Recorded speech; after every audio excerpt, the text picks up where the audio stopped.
my submission for LAHacks 2024. It's MarkedDown. As a photographer, photos being stolen is a real issue, and I know that very well. Markdown offers a very low-cost solution for digital media production, and it's for everyone. It works by watermarking images by altering pixels, creating image embeddings, and fingerprinting metadata. Let's see how it actually works in real life. So this is what the dashboard looks like. I have signed in using Kindi, which is authentication provider. Over here, I can upload an image from the computer.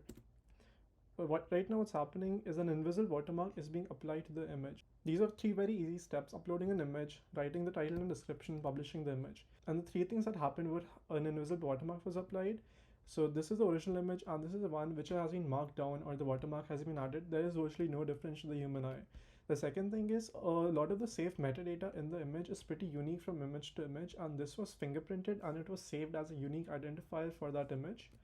And the image itself was first fed through Gemini, a description of the image was obtained, and then an embedding of the description was taken. Embedding is basically a multi-dimensional representation of any piece of text in numbers.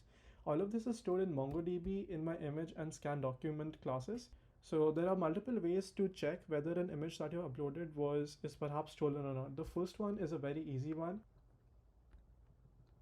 and I can do that by uploading an image directly over here, and it tells me the matched image ID, which is the same as the ID which is present over here, which means this is the exact same image and I can claim ownership of it.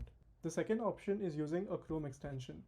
So this is my own personal portfolio website. Over here I've put 4 images, and this one, the waterfall one, is actually a stolen image because it has my digital watermark on it. There is this Chrome extension which I built, and once you reload the page, it scans through all of the images.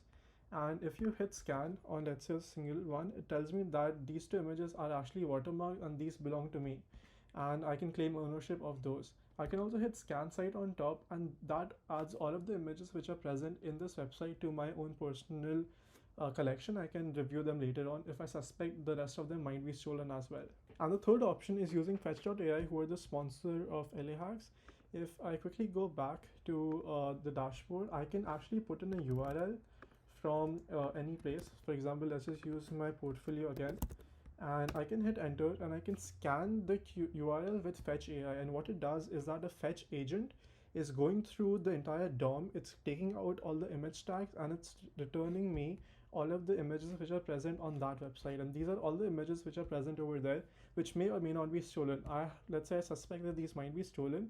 I can hit scan with Gemini, and it's going to scan all of these images in the backend, and it's going to upload them to my dictionary for me.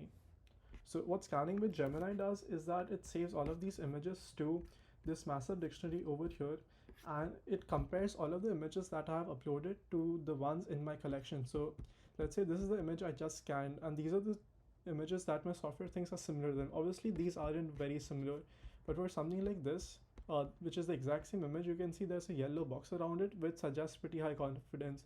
A bit of prompt engineering and tuning the model which would make this much better. So the novelty is that this idea combines a lot of technologies in pretty creative ways. It's exploiting the 1 million tokens, it using metadata as a fingerprint. I'm using Gemini Vision in order to send 30 images across at once and get the descriptions from them, because I can't directly do embedding on an image, and it's built as a SaaS product with a lot of privacy. Privacy because existing options would directly tell you if an image is watermarked or not, no matter who has watermarked it. But my software would only tell you which images have been watermarked by your account. So you can't go around figuring out which images out there are watermarked. It's very exclusive. In terms of impact, 300,000 people work in the American photography industry, 2.5 billion photos are stolen every day, and $50 to $5,000 is the average value of a single sale. So a lot of money is being lost. There's an integrated reporting feature which directly picks out the support email on those websites and writes them or drafts an email for them. And websites where you can upload images can actually employ this tech to nip this issue directly at the beginning. In terms of scalability, this is infinitely scalable. It's deployed on Vercel, AWS, and Docker. The only issue might be API rate limits, but that can be figured out later on. In terms of technical complexity, this project has a lot of different factors to it. They all came together seamlessly because they had a very clear. To summarize, my software is an ownership protection identification and trail detection SaaS solution which changes the pixel level high frequency data in images and also changes the metadata and uses AI vision watermarking in order to fingerprint the images. It's meant for hobby users to protect and trace digital assets, and it has a web application, Chrome extension, and also an open API.